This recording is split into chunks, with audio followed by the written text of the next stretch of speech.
Let's just move on and talk about very serious matters. Really good news, though. The first aid trucks begin crossing into Gaza from Egypt. The Rafah border now open. Just in terms of where we are now, Peter, very difficult situation, lots of passions here about the UK's role, the US's role here. Israel being advised to urge restraint and caution, to be clear on a game plan.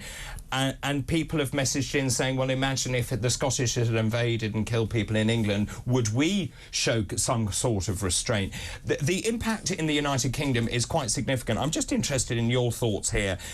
We've now seen an asylum seeker bent on avenging deaths in Gaza has carried out a suspected terrorist attack here in Britain. He hasn't been named. Many MPs are saying he should be named. We also have heard MI5 considering raising the terrorist threat level in this country to critical, I think, to the highest level, which is critical, an attack being highly likely in the near future. Also, we talked earlier about these marches, and there's another Palestinian or pro-Palestinian march today. The chanting. What's your view on how much we should know in this country about the level of terror threat and the way actually these marches are being conducted? Well, the terror threat is an advisory. The purpose of it is to disclose information to public so they can be aware of risk, especially when going out on things like public transport, which have been targeted before. So that's sensible. But obviously, going back to what happens next in the region, we've got to keep reminding ourselves this was a murderous anti-Semitic attack, the largest loss of Jewish life since the Holocaust, and we should be horrified at that. Hamas wants to destroy Israel. We also have to keep in our minds, as I'm sure you do, that civilians are dying in Palestine as we speak. So it's an horrific situation. The world is, in a sense, waiting to see what Israel's next move is. There are troops massing on the border in large number. Israel has said it wants to win, but as I understand it, Benjamin Netanyahu, the Prime Minister, said they're not seeking to have an occupation, but they want to, quote-unquote, destroy Hamas. Yes. So I think, and I'm sure governments will know much more than we do, but we need to find out a bit more about what the Israeli definition of success is. Clearly, they're going to go into Gaza. We don't know for how long, and we're obviously very fearful about the outcome for civilians, but we know that Israel does have a right to defend itself. And just for you, Adam, looking at the number of asylum applications, we talked about immigration, illegal immigration into this country. A senior counter-terror official said this is to do with full-scale migration. We have a lot of people coming into this country that don't have our values. They don't share our values. I think it's a problem.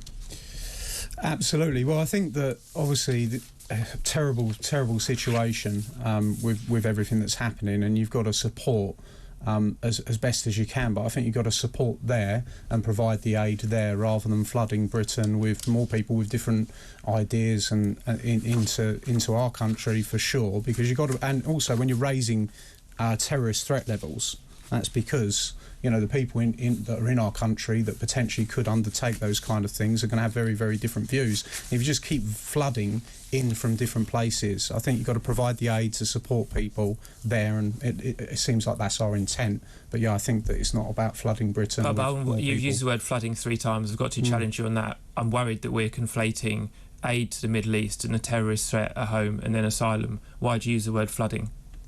Well, I feel that, you know, there is exactly what David just said, that there is a risk that we bring lots more people into the country, and that's the kind of thing that, you know, Labour people might want to do is continue to, you know, bring more people into the country. And I just think that we're providing the support. I think Rishi Sunak's obviously been out there, he's given the intent to give aid. I think we 100% should be giving aid and supporting, but I think you've got to aid people in their own environment. But hold on, sorry, the pressure on is, you keep using the phrase flooding and lots more. Well, his point is valid, isn't it? The fact is that we have this 170,000 backlog. We aren't processing people enough. There are people who don't share the values that we share in this country. I think people are feeling frightened and isolated in this country. They see a country they no longer recognise, and it has to stop. What do you mean, see a country they no longer recognise? Claire, do you want to...? Well, in terms of identity, I think this all comes down to identity. So there is, and I think we have to sometimes look outside London for this, because there's not much diversity of thought, of look, of race, of kin, of religion outside London on many of the other larger cities in England, at least. But There was only last week a kingpin that was in charge of the business model of sending people across the water. For me, it's a business plan. For me, it's human trafficking, and that has to stop, because no one can think that's a good thing at all. And that's what's happening in these boats. I've yet to see women and children coming off the boats. It's mainly men, Albanian men, a lot of them historically as well. And this is not me race baiting. I'm not, what's the word now you call it, dog whistling? Dog whistling. I mean, it's just the vicissitudes, can we say that? Can I say that? That's actually, and the platitudes that are rolled out constantly from the left. You know, you should be more tolerant. You should be better. It's tolerance and cancelling that's actually got us where we are at the moment. And I'm just going to add into that. Let's take, for example, Ipswich, which is near me, where the hotels have been taken over by migrants. The town is unrecognisable. The businesses are collapsing because they don't spend any money in there. People feel alienated in their own communities by what they see as an invasion of foreign people into their homeland. That's what I mean. Well, I definitely wouldn't use the word invasion. Well, I'm using that word. Well, that's what people feel. Well, an invasion is someone coming to get you. But anyway, just answer the question. Okay, what would Labour do about this? Because that's what this election will be fought and lost on. But hold on, I want to answer some of the previous points, because I think it's important about values. So I've lived in Ipswich, and I've lived in East London, which is very diverse, people of all colours, and I've also lived in a town like Carlisle, which is a largely white town. People are not anti-immigration per se. They're worried about overcrowding, public services and integration, because people can have different values, but I think values, it can become a euphemism for law-abiding and not law-abiding. We have different values in this room, but we all accept the rule of law. But it's things like integration that are concerned. But I worry in some of Adam's comments that we're conflating migration, asylum and the terrorist threat, which is a really confused thing to do. I'm not sure you answered that. Well, no, and I think as well... What's the answer, though? So just in terms... You mentioned immigration is a great thing, by the way. I think it's a fantastic thing. But you can't have 10 million people coming into this country. We're not. But if we look at the population... We haven't got 10 million people coming in. We have had 10 million over the last few years. We have no infrastructure. What people, the electorate, want is to see a government taking control of the migrant situation. Is Keir Starmer going to do that? I think he would. We've got a points-based system now, which is important. The same as Australia. So you're for or against that? No, stop asking the questions. Answer the questions. What will Keir Starmer do? What, to reform the asylum system? Yes. We need to process them a lot quicker. Processing's got slower in the Home Office, but no one really knows why. He'll do what people want to start with, and then he'll change his mind. What would you do?